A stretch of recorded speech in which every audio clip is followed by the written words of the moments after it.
আবারও এক মর্মান্তিক ঘটনার শিকার বজবজ বিধানসভার বুইতা গ্রাম পঞ্চায়েতের অন্তর্গত শাকপুকুর মসজিদের পার্শ্ববর্তী এলাকায় একটি ঘরে জ্বালানি গ্যাস সিলিন্ডার ব্লাস্ট করে আগুন লাগে। পরে ধীরে ধীরে সেই আগুন পাশের ঘরগুলিতেও ছড়িয়ে পড়ে, যার ফলে উড়ে ভস্মীভূত হয়ে যায় একাধিক বাড়ি।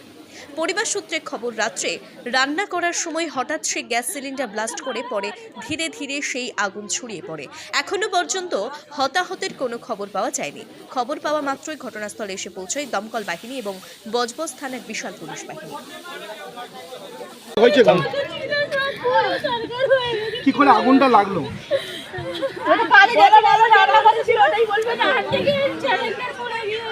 হঠাৎ করে রাতে গিয়ে পুড়ে গেল।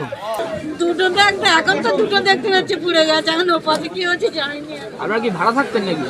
তো ভাড়াই থাকতাম। গ্যাস সিলিন্ডার কি বিস্ফোরণ হয়েছে নাকি? গ্যাস সিলিন্ডার কি ফেটে গিয়েছে? হ্যাঁ, আজকে করেছিলাম, ফেটে গেছে।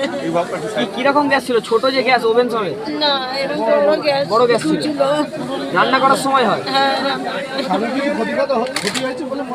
আমার তো ঘরে কিছুই না, অনেক ক্ষতি হয়েছে। ছিল না, ঘরে কেউ ছিল না, বাইরে